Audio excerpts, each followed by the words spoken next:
I'll talk to you about the 40s, 1942 to be exact. Uh, Mine Safety Appliance Company came out with a device they called the self-contained breathing apparatus, SCBA for short.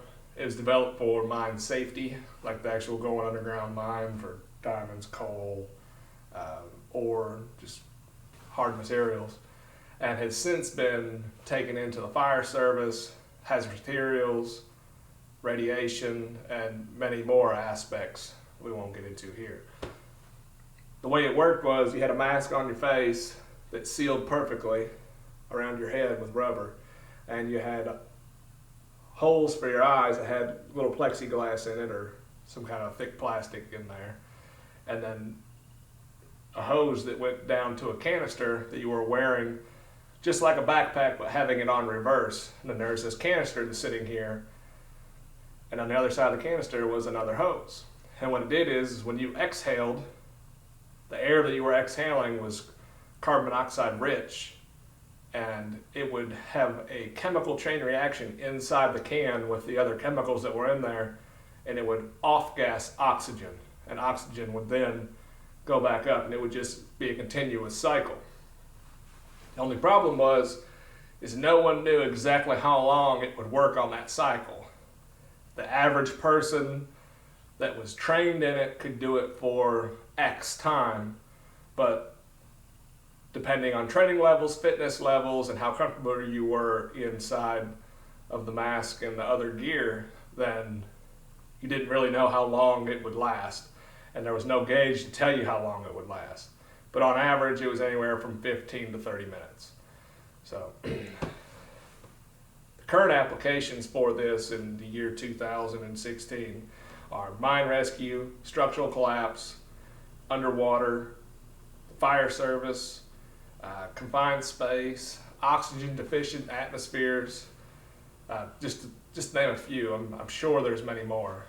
It's been perfected from the chemical chain reaction that I was just describing to now a backpack that would carry oxygen, well, we carry, most people call it oxygen, we carry compressed air, just like your air compressor at an automotive shop would carry, but it's gone through a bunch of filters, cleaned and tested. So all we're really breathing for the most part is just the air that's around us.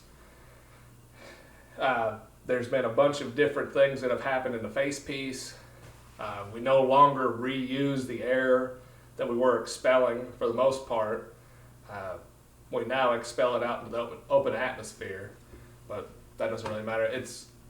The fire service has done a lot with it. There's a lot of different companies that are into it. Scott, MSA, Survive Air. There was a bunch more, but they've since been bought out and gone out of business. But that doesn't really matter to you guys. The important thing to know is that something that's happened in 1942 has been developed, and it's still in action today. We're still using it on a daily basis and training with it on a daily basis, and are teaching new guys to use it. We're able to go into rooms and houses that are filled with smoke that you can't breathe, and one breath would kill you, and now we're able to go in there, save people, hopefully, and bring them back out. This device has saved an uncountable amount of lives and continues to do so today.